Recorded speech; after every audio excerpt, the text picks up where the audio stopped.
Hey everyone! Next week, the first episode of the newest Hearts of Iron 4 series will go live, so please look forward to that. I would also like to use this opportunity to ask you what games you would like to see on this channel in a narrative fashion like Hearts of Iron. The previously announced XCOM had a successful first episode, but many people only wanted to watch that if their own character would be represented. Therefore, I would like to know what games you would like to see purely on a narrative basis. Games that have already been mentioned multiple times in the comments are Stellaris and Total War, but there are of course a lot more games out there. It could even be another genre than strategy. Please leave a comment with some games that you would like to see, so that I can use that for future series. Enjoy the rest of the episode. At the end of March 2009, the battles and front lines with the undead continued to bounce back and forth.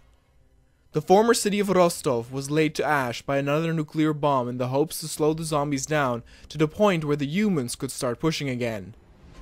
Saudi Arabia was driven back as well, their soldiers falling to the ferociousness of the zombie.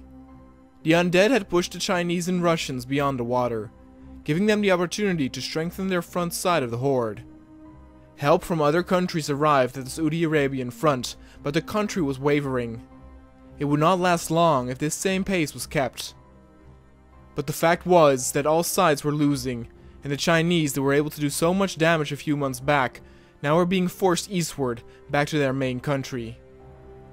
Turkey, that at this moment did not have the manpower to put up a fight, desperately continued to improve its infrastructure for all the foreign troops to traverse. President Obama started the program to prioritize trade deals with China, providing hopefully the necessary firepower to stop the zombie threat, at least in Asia. The line in Saudi Arabia continued to be strengthened, but it was still not looking good for the country.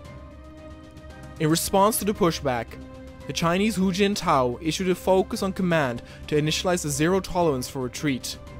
Some believe that this decision was made too late, and it would not make a difference. As it now became the custom for the two forces to push in a tug-of-war fashion, the Russian front now started to move south again. Some believe this to be due to the nukes dropped near the Russian border, but others discarded this notion, as the zombies were able to push all the way north again despite all of the nukes dropped in the Middle East. A disturbance among Russian civilians kept growing, as they no longer felt safe as the war went on for years without an end in sight. In response, Putin took countermeasures to silence these people. As it was almost 10 years since the virus had been discovered, there was an entire generation who grew up with the existence of the zombie threat being their only known reality.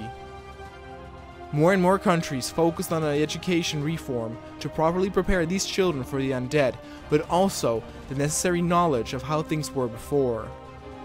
Another pocket of zombies near the coast were bypassed, but this time the humans did have the necessary units to lay these undead to waste.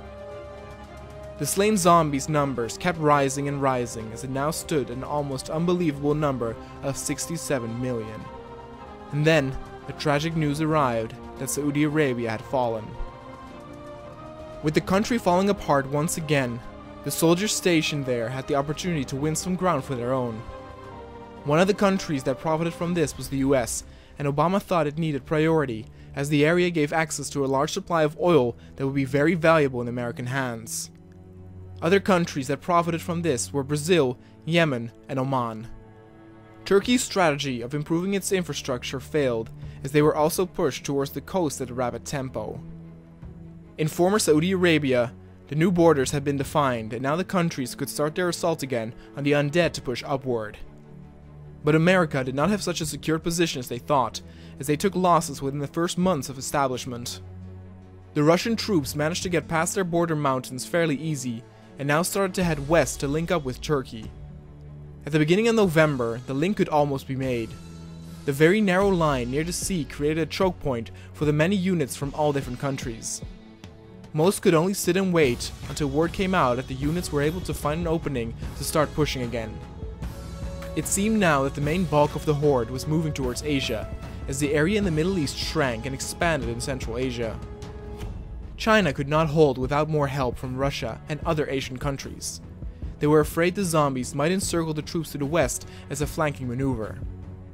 Newly elected Polish leader Marian Krzyzewski initiated new recruitment strategies, as Poland had sent many men towards the front in their death. Morale was faltering, and though there were still those who volunteered to defend their home, the politicians believed more souls could be gained if changes were made.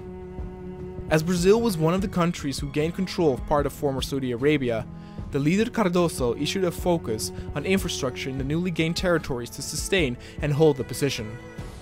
The Brazilians were right at the front, meaning they would take the hardest hits as the undead tried to bite back.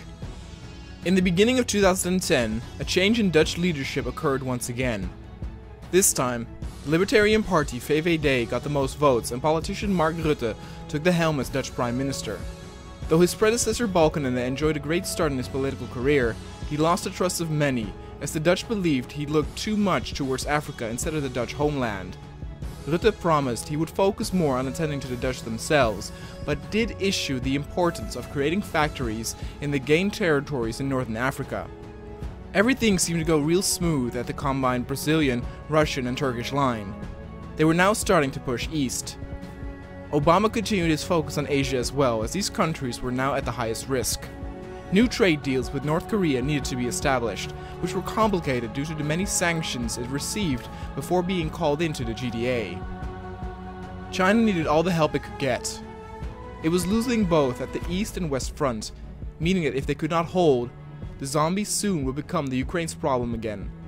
And indeed, around the end of October of 2010, the zombies headed straight for the Ukrainian border. The area controlled by the zombies was expanding once more, but now in the form of a rebound, where it first pushed towards the right and now bounced back left with a vengeance. With the horde headed straight for Europe again, many countries, including France, but also Britain, invested in new forms of research to prepare and fight off the zombies more effectively. Russia was not prepared to fight in the Ukrainian front again. Though they gained much territory over the past months, they were still in the process of recovering and repairing the damage that the war brought to them on their own soil. But pity was not what they received. As the zombies barged their way westward, Russia called the troops of the combined Turkish side back to the north. In the Middle East, an expeditionary force of Dutch paratroopers was given green light to be dropped behind the zombie lines. Though the soldiers were not that many, they mostly were sent out for information at the center. As some had already feared, there were zombies everywhere, and the soldiers were soon surrounded, left to their fate to be eaten. Though the paratroopers did die quickly, it was not all in vain, as the GDA once again pressured the issue of importance of dropping the nukes both at the fronts and deep into enemy territory. And their territory had expanded greatly. It was headed in all directions, and soldiers headed back to their homeland to fend for their own. The Chinese were losing, but the most damage was done at the coast. The zombies were about to head into lands of former India, giving them an extra angle to flank the Chinese troops. And then on March 11th of 2011, Japan was hit by the Tohoku earthquake. The earthquake and the subsequent tsunami severely damaged the nuclear power reactor Fukushima Daiichi, which suffered a faulty emergency shutdown and then went on to losing 3 of its 4 main units to nuclear meltdowns. It was the greatest nuclear disaster in history, only matched by the 1996 Chernobyl incident. The damage done by the earthquake was immense, and Japan's government issued a callback for many of its troops in order to help with repairs and civilian aid. The zombies in Europe were spreading out fast. Not only were they headed once again towards the Ukraine, but Belarus once more seemed to fall victim to the clenching jaws of the undead. Bunkers of previous conflicts still stood, hopefully providing the troops with sturdy protection to break the undead attackers' push. By May of 2011, almost 100 million zombies had been killed, 3 times the amount of human soldiers that had been lost in the same war. All across the Ukraine, fights broke out again, and at all sides they were losing. The flanking maneuver of the zombies through Central Asia had worked, as Europe had let its guard down. The Brazilian front, that for the longest time was at least able to hold, now faltered as well and were pushed south. Russia kept on losing more territory, as did China, whose front crept dangerously close to Mongolia again. Belarus started its clash with the zombies as well, but with the pace that the zombies were heading north, it would not take long before other countries like Latvia and Estonia would join the fray as well. Obama felt the pressure of the world's eyes gazing at the US. He authorized the build of air bases in East America to send aid, reinforcements, and bombers towards Europe. But the clock was ticking. Scandinavia seemingly were the next victim of the undead horde. The fighting was fierce and relentless. many astounded and surprised by the sudden counterattack from the zombies after having been on the winning side for so long. Was it all false hope after all?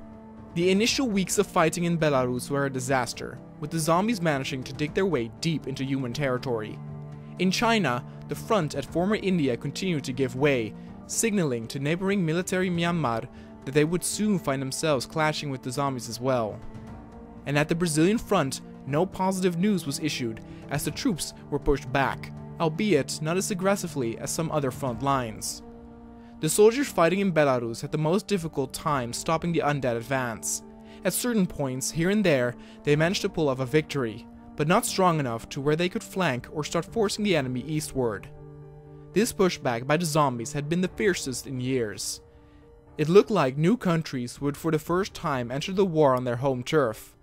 Only time would tell if a similar pattern would repeat itself once again, where the humans would be able to dominate the pace.